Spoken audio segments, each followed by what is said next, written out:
10-Minute Jazz Lesson Podcast, episode 290.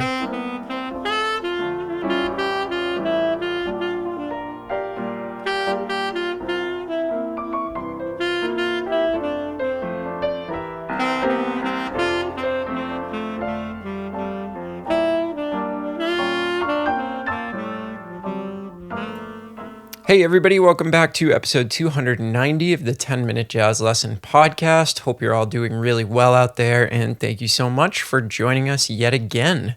Today we're going to continue our series on creative scale practicing. We're going to go beyond the orders and things to do to mix it up and actually talk about some rhythmic aspects to practicing scales and getting more out of that time that you spend. If you are new to the show, I wanted to let you know that this is a listener-supported podcast, which means that we do not have advertisements on the show. We rely on listeners just like you to support us and keep these episodes coming out week after week. And we've gotten through 290 episodes with people like you contributing a small amount of money each month in order to get fantastic rewards in return, including a PDF and audio examples that go along with every single episode. So if you want to support the show and you like what we're doing here, please visit our Patreon page. That's where you can make your small monthly donation and get all your rewards. To find that, go to 10minutejazzlesson.com, click on one of the Patreon banners, and you can pick between your support level and get instant access to all those materials. Wanted to give a quick shout out to the new patrons this week. Thank you to our new $5 patrons, Philippe and Guido, and thank you to our new $3 patron, Nuno. Thank you guys so much for joining the 10-Minute Jazz Lesson family, and to the over 350 people we have over there supporting us. Thank you so much. So again, you can find all that stuff by going to 10minutejazzlesson.com, clicking on one of the Patreon banners. Get yourself signed up today. All right, so we continue with part 3 of our creative scale practicing series this week. What we have done in the first 2 episodes is given you a way to switch up the order and what scales you're playing on a daily basis so that you hopefully do not get bored. And this is something that you can do on a long-term basis and not thinking that, well, I've practiced my major scales, so now I never have to do them again. I can successfully play them in all 12 keys. That is not the case. This has to be an ongoing routine. Everybody needs to practice scales basically for their entire life as a musician. It's a maintenance issue. After you've learned them, it becomes maintenance, but it becomes extremely important maintenance. And I do practice some type of scale every single day when I get my horn out, and I can say that about most of my peers as well. Very, very important aspect to being a musician because they are present in just about everything you play, including improvisation or if you're actually reading music. Doesn't matter, scales are going to be there and we need to be on top of them. So this week, what we're going to do is we're going to start talking about some interesting rhythmic ways of playing your scales to, again, keep them fresh, but also these are going to benefit you far beyond just learning the notes of the scale. We can use scales as a vehicle to really practice a lot of rhythmic concepts. So what I've done is I've prepared 3 examples for you this week on different ways that you can play the scales with different rhythmic schemes. And what I'm hoping is these 3 examples can at least get you started and start you down the path toward thinking about what you can do to practice your scales in an interesting rhythmic fashion. And hopefully you'll start coming up with your own ideas, which are really the point of these episodes. I want to just show you some examples, and then I want you to go and do your own thing and take it a step further than I have. So let's look at example number 1 on the sheet. So what you're going to notice is that I am using a C concert harmonic minor scale. And you will notice that I'm using 2 note groupings. So here is the pattern for example number 1. I'm playing 2 eighth notes, then I'm resting for 2 eighth notes, so 1 beat. Then I'm playing 2 more eighth notes, resting for a beat, play 2 eighth notes, rest for a beat, and I'm going up the scale in just stepwise motion. And then when I'm coming down, you'll see that I've manipulated the scale in a way where I'm actually still ascending a step each grouping, but overall I'm descending back down the scale until eventually I get back down to that root that I started on. So a couple of things about this. Rhythmically, it is very, very easy. It is literally play for a beat, rest for a beat. But this is the way you should get started with these rhythmic exercises, something that is really, really simple, that takes you outside of just playing scales in eighth notes with no rhythmic scheme at all besides those running eighth notes. This is just going to get your head out of that way of playing scales. Now, what you will also notice is that I don't contain this to one octave. I'm actually going beyond an octave just to accommodate the exercise actually sounding a little bit more musical. So what I decided was, you'll notice in the first one, I go all the way up a tenth. So I play one octave, and then I go all the way up to the third of that second octave. And to my ears, musically, it sounds good to come back down at that point. So I want to mention that as well. Don't confine yourself to the one octave. It may not work very well. Start to think outside of the box a little bit, not only rhythmically, but also in terms of your range. Try to approach it in a little bit more of a musical way. So here is exercise number 1, which is play for a beat, rest for a beat.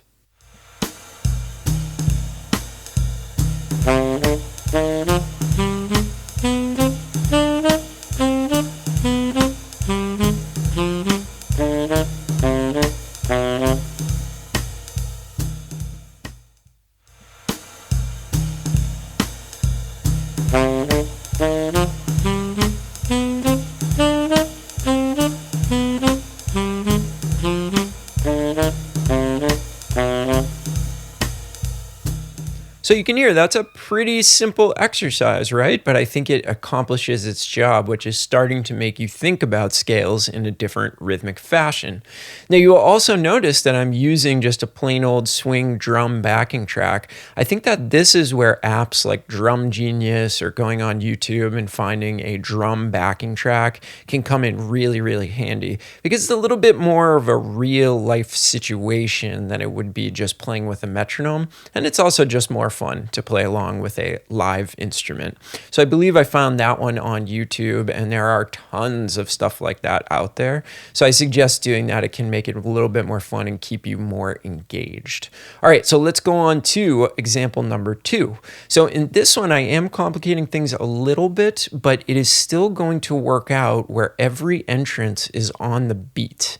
So now what I'm doing is I'm playing for 3/8 notes, and then I'm resting for 3/8 notes, playing for 3, resting for 3, playing for 3. So the groupings do get moved around the measure a little bit. So in measure 1, it starts on beat 1, then my next entrance will be on beat 4, then my next entrance will be on beat 3, and my next one on beat 2, and then it resets itself. So every 3 measures, it will reset the pattern and you will start on beat 1 again. As I said, everything is still on the beat. Each entrance is still squarely on a beat, but it does move around the measure. So this is going to challenge you a little bit more. Now, I am still playing a C concert harmonic minor scale. And in this one, I'm extending the range a 12th. So I'm basically going an octave and a half. And then on this one, I am just straight up ascending and then descending, except for the very last bar where I think it's musical to play an enclosure on the root. So that's how I made that decision. Let's check out example number 2.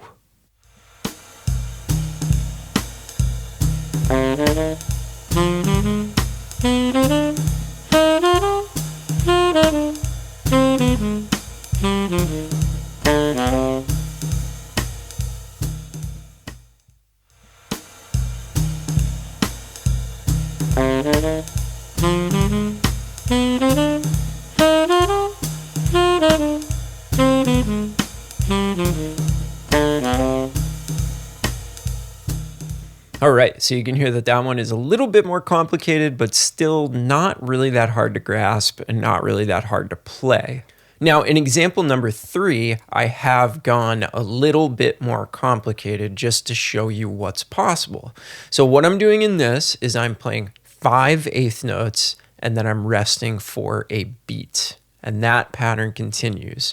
So this is going to shift the pattern around the measure, first of all, but then it's also going to alternate where we're coming in on the beat and then off the beat, on the beat, off the beat. So this is definitely a lot more complicated, but you can see that I've still developed a pattern. I'm playing a certain number of notes and then I'm resting for a certain period of time. And that pattern just continues to repeat itself over and over and over again. So in this one, I am using a C melodic minor scale, concert C melodic minor. And in this one, I actually cover 2 octaves because that was the most musical thing for me to do. And again, in this exercise, I am just straight up ascending, then descending.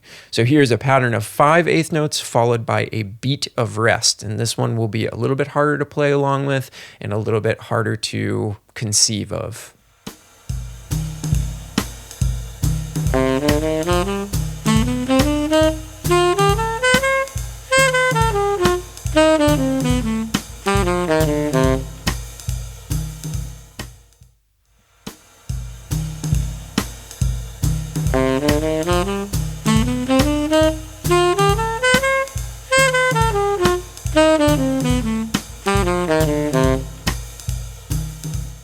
So hopefully you can hear that that one is much more complicated. But that's all right. That's where we want to get to. If you're at the point where you think you should be practicing the more simple ones, then go ahead and just stick with that.